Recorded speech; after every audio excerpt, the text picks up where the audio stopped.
Hey, welcome everybody. This is Dr. Patrick Horton, and welcome to the Professional Career Transformations course, Strategic Career Building, How to Become a CEO. Today we have a very, very special guest today, Mr. Jay Johnson. He's a private practice attorney. Just a little background on Mr. Jay Johnson. We actually served together in 37 Infantry Battalion, Alpha Company, many moons ago.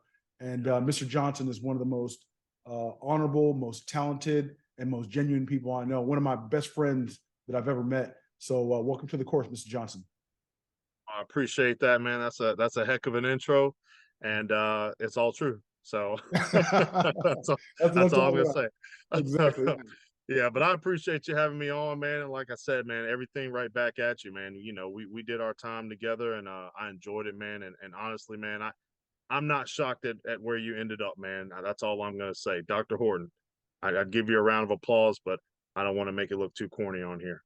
This is true. Yeah, it's amazing, right? A couple of privates running around Fort Stewart, going to combat, and all that crazy Yeah, stuff, and just the structure that we got back then propelled us to become who. If you would have told us that we would have become a doctor and a lawyer when we grew up, absolutely not. we'd have been like, Absolutely not. not even close. Yeah, You're talking about the stuff we did on base. What about the stuff we did off post? That's what exactly, really exactly, that's right. where we really didn't think we would be right here where we're at right now.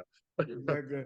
Yeah, so tell us a little bit about like your job title, where you're located, what type of law you practice, things like that. So I live in Savannah, Georgia now, not too far from where we served at Fort Stewart. And I did actually leave the area to go to school, but I ended up coming back here.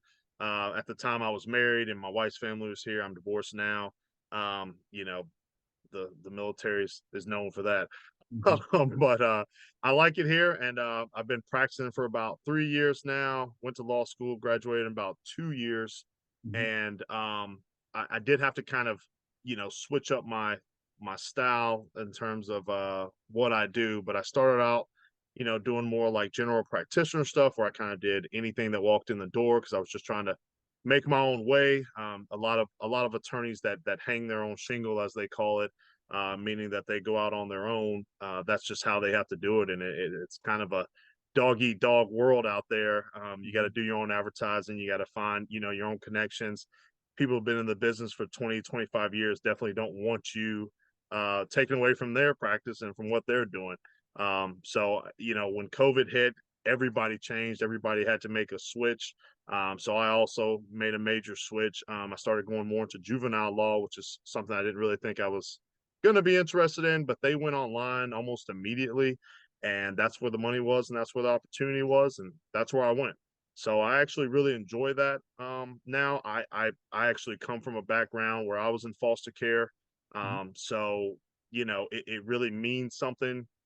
Doing every type of law that I did meant something, because when you see the smiles on people's faces that you can help, I mean, it makes it all worthwhile. But helping kids that were in a similar situation as I was growing up, and basically just showing them that, hey, you can do something better, man.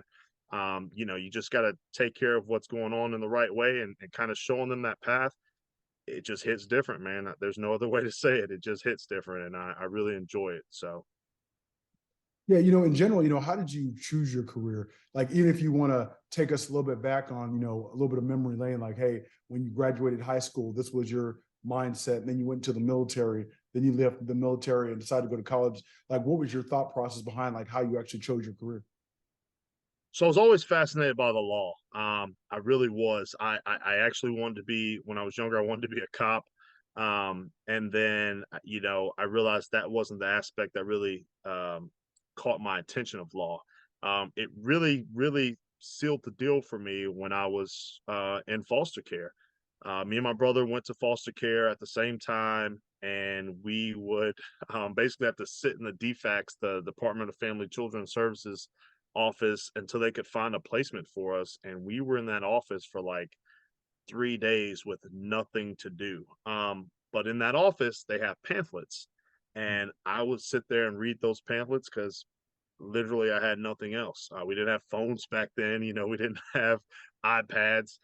So that was the only way I could keep entertained. And I learned a lot about their policy by reading those pamphlets. And when it came time to place us, they tried to separate me and my brother, but I knew the exact policy of what I needed to quote to make sure that me and my brother were placed together, because they have to do that. And if I hadn't read those pamphlets, and I didn't learn about that policy and that law, I wouldn't have been able to do that. So right there, it showed me that, if you know your surroundings and you know what's happening around you and you understand the law, you can really use it to your benefit. And yeah, that seems like something small, but it was a big deal to me. Two kids going in foster care. My brother is my younger brother. I've always protected him, and being able to stay with him and being able to, watch him and be with him, that was really important for me. And like I said, if I hadn't, learned that law right then and there, I would have never been able to use it. So from that day on, it kind of taught me there's rules to this game. And you do well to learn those rules. And that doesn't, that doesn't matter what you do. It doesn't matter what type of field you go in. You don't have to go into law to do that, but you got to know the rules that you're playing by when you're playing this game. So. Gotcha. Yeah. What major, either educational degrees, obviously, between either bachelor's or law school, and then other kind of like even like certification designators that you have for practicing law, like what type of credentials do you have? So, one, I haven't had to fill out a resume in years because I work for myself. I've been working myself for about the last 7 to 8 years. So I can't list everything, but we don't stop training in the field of law. But obviously, I had to start off by getting a bachelor's. I was actually a religious studies major. So a lot of people, that surprises a lot of people. They always think, you're doing like criminal justice, you're doing pre-law, but most schools don't actually have a pre-law or a pre-med degree. They have a pre-law or a pre-med path. And so you're following a pathway of suggested courses that would more than likely help you get into law school. So I did that when I was at Carolina. And then I graduated with a BS in religious studies. And then I ended up going to law school with that. I actually got a full ride to law school. I didn't keep it, unfortunately, but I started off with a full ride. And they like to take a varied amount of different degrees, right? So law school doesn't want like everyone to be a political science major or everyone to be a a criminology major or anything like that. They want a bunch of different backgrounds, because the law requires that you're able to think from different, like, attack the same problem 50,000 different ways. That's what the law wants. Well, that's what a good lawyer should be able to do, because as you get more information, you want to give your client more options. And if you come from a background of everyone thinking the same, you don't get that classroom experience that shows you how to attack from all different angles the same problem. And obviously the military helped me with that immensely, because that's what we're always doing. We're constantly trying to problem solve, whether we're in the field, whether we're trying to figure out chow, whether we're figuring out how to assault the enemy. We're just constantly problem solving. So I had a pretty good background, just in how to approach problems and how to approach different issues, that really prepared me for law school. And I'll tell you this: anybody that's interested in it, don't worry about your major so much. Just worry about trying to always be involved in the thought process of whatever you're doing. And I know that sounds simple, but a lot of people don't do it, right? You got to think about what you're doing and really break down what you're doing and why you're doing it, right? Everything I do is with a cost analysis system. It's like, what benefit do I get for doing this action? And when you break down things that way, I think it really helps your thinking in general, and it really helps you to ensure that you're getting the most out of whatever you're doing, because time is the most valuable asset, man. Right. Absolutely. If you could describe, like, what the responsibilities of a private practice attorney are, like for example, like maybe a typical day, either at court or in the office or back at your home base, like what would a typical day look like? So I try to get up fairly early. I try to get up at least by, like, 5:36 every day. Take the kiddos to school, come back. I usually don't eat breakfast. I usually go straight to work. I usually do admin stuff during the day. In the morning, I have to do my own billing. I have to do, you're just looking up cases. You're looking up, you're going over your client's files. You're making sure you called everyone. I know everyone's complains their attorney doesn't call, doesn't make their calls back, but I try to make sure I call everybody within 24 hours. It's just good business practice, man. Mhm. And even if they come to court and say I didn't call, I'll have a log that I called you and you didn't pick up. Mhm. It's vital to have that communication. That's in any field, no matter what you're doing. But I try to do that stuff in the morning. But I usually have hearings. Like every day this week, I've had a hearing. Every day last week, I had hearings. So I'm in court quite a bit. That's not the norm for most attorneys. The norm is, you may go to court, you know, 4 or 5 times a month, maybe. But I'm in court almost every day, and I actually enjoy that. I like litigating. I like to, put forth arguments and really help people in the most direct way possible. Yeah, as an attorney, you can get a lot of stuff done indirectly, um, but I like that direct, that real like fighting for them right in their face, like that. That's really an enjoyable part of my job. So. That's And right. usually court ends at 5, but I'll tell you this, man. I've had hearings that like started at 10 a.m. We didn't get out of there till like 1 in the morning. And you got some judges that I don't know if they just don't like to go home or they just love their job that much. But listen, they will stay until it's done. That's how some of them are. Then you got other judges like 5 o'clock. He's like, we're gonna have to go on recess. You guys come back tomorrow. And that's how they do it. They stop at 5 every day. But like I said, other judges, they'll just go until burning that midnight oil, man. They don't care. So What's your views on the market in regards to like being a private practice attorney? Like, do you see advancement opportunities in the field? Would you recommend someone either coming out of college or transitioning fields, like get into, to law? Like, what are your thoughts on the overall like market in general as far as being a lawyer? yeah, absolutely. So the market is funny with law. Well, to be a true attorney, right? To be a barred attorney who's actually practicing in court, that's one thing. But I'll tell you this, man, the law creates so many opportunities. There's a lot of people that I graduated with that are not practicing attorneys and they're still doing very well. They sit on boards, they do overview, they do consultation, they do consulting. Um, the law, I would definitely recommend it because the law can give you so many different options and so many different resources to just get a job where like you could end up absolutely loving what you do and you just do a specialized version of it, right? So you're not dealing with the like day-to-day type of rigmarole type stuff. You're dealing with something that you really like and you're able to get into the meat of that particular topic. And that's kind of what the law I think affords a lot of people, whether you're a practicing attorney or not. I would say that as far as the market, a real explanation of that is going to be hard to do because it's based on the state that you're in, right? Wow. So you'd be surprised, but if you go and look at your state statistics or even federal statistics, they have it tracked to attorney density. It's an actual tracking metrics where they literally track how many attorneys per person a city has. And in those cities where it's really high, it's fierce out there. It's harsh. They don't like to attract attorneys. They don't give you like if you were eligible for business like tax breaks or business benefits that a lot of small businesses can open or new businesses can have. You wouldn't have that in a city with a high attorney density, right? You would have that in a city where it's nothing. I'll give you the example. If you wanted to try to go to Atlanta right now, they're not very welcoming, right? Because I stay in Georgia, so that's why I'm using the example of Atlanta. They're not welcoming to new attorneys. They don't like new practices being opened. There's almost a cap. It's not a real cap, but it is effectively, right? Right. Um, Whereas I also had another opportunity when I first graduated. Um, there's counties in Georgia that have no attorneys, right?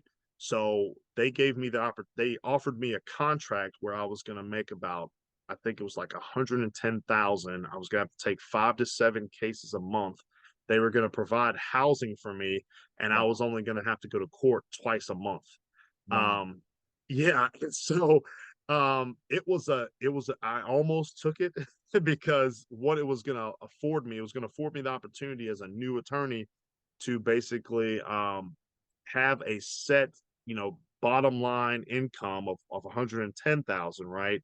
And then automatic cases, and then I could still do whatever I want. So I was gonna stay and live in Savannah and then go down to little, as close to Tifton, Georgia area, Mhm. and go and do that twice a month, knowing that I had a place to stay. And they gave you like an old Ranger's house. And but they provided, a housekeeper, they a landscaper, and then they took care of everything. I mean everything. So that when you show up, you just literally laying your head down, getting up to go to court the next day, and then you may sleep there that night before you drive back the next day. So it's a pretty good deal. Like I said, it just depends on where you are. That the market really is a regional market, because it's such a people focused and people centered business. But everybody needs law. You needs help with the law. I mean, everybody does at some point, even if it's just a little ticket or something more important to you. I did stuff with helping parents with school boards and helping parents get their IEP, the individual education plan for their child done. I did all sorts of stuff. So again, when you asked me about my certifications earlier, I've been an IEP facilitator, I've been a mediator, I've been an arbitrator. It's really hard to narrow it down, and it's all within the law. And for every one of those things, I had to do training and certification and all that stuff. So there's just so many opportunities with the law. I would definitely advise that if you have, an interest in it at all, to please look into it, because there's a lot of careers and a lot of paths you can go, and you can really make your own path. And it can be very satisfying as well as lucrative. So. Gotcha. Do you think are there, in your opinion, are there any shortcomings in the field of law, any, issues that prevent the field from kind of moving forward in regards to practice or anything along those lines? Well, yeah. So the law is traditional. I mean, there's no getting around that. If you're a practicing attorney, it's very formal, it's very traditional. It's kind of been ruled by one group for so long. They don't necessarily like newcomers, but the fact of the matter is, the vast majority of graduates now are women, coming out of law school. The last 6 years, I believe, the stats have shown that it was overwhelmingly more women. I mean, like almost 60-40 women attorneys coming out of law school. So as that happens, I can see that, the kind of vanguard is definitely standing, ready to go, trying to maintain their space and maintain their place. Um, but other than that, I think it has its same um, issues as any other field, man. You got to make the right connections, you got to get the right training, you have to have the right focus. A lot of people try to get into a field and they want to spread out too much, but I got to be honest with you, man, focusing on one particular avenue and really creating a niche that like gets you in a knowledge base where you can become an expert relatively fast, and you can actually succeed in a manageable capacity. I think it's really important, because with a field like the law, you can go anywhere, like I told you. But it's better if you become an expert in a specific field and a specific type of law, because it helps you stay grounded. It helps you maintain your focus, and it really helps you build on something, right? Because once you're an expert in one field, you start getting connections, you start getting approached by other people and approached by fields that you weren't necessarily an expert in, because they want to bring you in, or they want knowledge from your expertise. So it's really the way to go, especially in the beginning. Gotcha, gotcha. If you could go back and talk to an 18-year-old Jay Johnson, a 22-year-old Jay Johnson, and you could give them the advice to, as far as, hey, what bachelor's degree to get, where to go to law school, when to go to law school, what moves to make in their career in regards to, whether education or what experience you want to get out the gate and what trajectory you'd like to go on, what advice would you give that person? That's a hard question because I'm not going to give the typical answer. No, So go for it. I Yeah. really like where I am right now. Mhm. And to be where I am right now, I had to go through everything I had to go through. Right. So I would probably tell him, hey man, you're good. Right. But I know exactly what you mean, right? There were things, there were opportunities that if I wasn't such a knucklehead, I could have, taken advantage of those opportunities and may have put me on a completely different path. My best advice would be to just, one, stay humble, stay ready to grind, and be aware of your opportunities. Right. That Mhm. doesn't mean that you're, just open to anything, but you have a sound mind for being on the lookout for when a true opportunity becomes available, right? And Right. when you're young, man, and you can grind, go ahead and grind. Go ahead and make those mistakes because those mistakes become invaluable. There's Right. no other way to say it. Those mistakes are how you grow. You can't solve a problem until you realize there's a problem. And sometimes when you're young, you don't realize there's a problem. You don't realize there's an area to grow, and that's what you need. You need that more than anything.